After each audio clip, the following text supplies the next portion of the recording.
It was 2:14 a.m. when I heard the soft zip of her handbag, a sound that didn't belong in the middle of the night. She didn't know I was awake. She never does. The light from her phone painted her face in pale blue, expressionless, focused. She pulled something out of her bag, checked it, then placed it back carefully, almost tenderly. I waited until her breathing slowed again, steady and deep. Then I got up. Her handbag sat by the dresser. I opened it the way you'd open a wound, slowly, expecting pain. A bottle, small, silver, glossy, men's lubricant. Not ours. We never used any. My heartbeat didn't rise, it slowed. Every thought narrowed to a single sharp question. Who is he? I didn't throw the bottle, didn't wake her up, didn't ask anything. I just stood there, staring at the thing that smelled like another man's presence. When I finally placed it back, my mind was already rewriting the night ahead. Not with rage, but with precision. I reached for the superglue from my drawer, unscrewed its cap, and began to pour. Morning brought silence thick enough to suffocate in.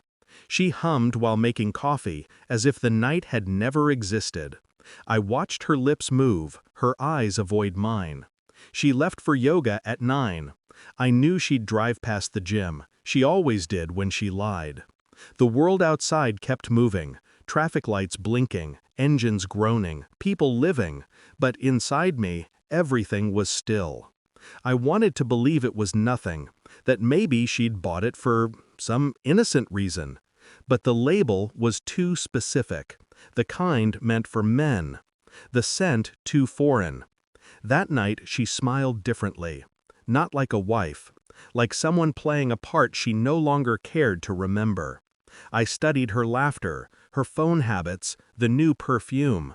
Little betrayals hiding inside ordinary gestures. When she kissed me goodnight, my lips didn't move. Her breath smelled of guilt and meant. I told myself to wait and watch. The next few days became an experiment in silence. I watched patterns, times, expressions. She started locking her phone, turned it face down on the table, a rookie mistake for a woman who thought she was clever. Once, when she showered, I took her phone and mirrored her messages to mine. Her password was our anniversary. That hurt more than anything. The chats were cautious, no names, only initials. But I knew his tone, the kind of man who texts only at night, who uses words like "can't wait" and "last time." She deleted them each morning, but I caught enough. Every text felt like a needle pressing into my spine. Still, I stayed calm. I studied everything. The timing of her showers, her perfume before workouts, the subtle bruises on her neck she tried to hide with foundation. It was all there, evidence, lined in deceit. At night, I lay beside her, tracing the rhythm of her breathing. She dreamt beside me. I plodded awake. No rage, no outburst, just a quiet strategy forming in the dark. When I remembered the bottle, the superglue, and what it now contained, I smiled, small, cruel, controlled. Not because I wanted her to suffer, but because I wanted her to feel the truth the way I did, stuck, burning, and irreversible. 3 nights later, she came home late, hair slightly undone, lipstick smudged. She avoided my eyes, walked straight to the shower. When she returned, she was quiet. Too quiet. Her phone buzzed once, twice. She ignored it. I knew why. I sat at the table, scrolling my own phone, pretending to be half asleep. But I saw the message mirrored on my screen. Him. What the hell did you use? It burns. It's stuck. What did you give me? A long pause. Then another. Him. You psycho. What the fuck was that?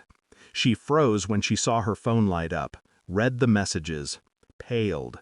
I said nothing. Her hand trembled. She tried to type something, erase it, type again. Then she looked at me. Finally. Her lips parted. Did you? Yes, I said. Silence. She stared like she didn't know me. Maybe she never did. Her phone slipped from her fingers, hit the floor, shattered into 2 pieces. I didn't move. In that moment, truth filled the room like smoke, thick, suffocating. No lies left to hide behind. She cried, not out of guilt, out of fear. I didn't raise my voice, didn't accuse, I simply asked, "Who is he?" She stammered, denied, then broke. Tears, excuses, the usual script of cowards.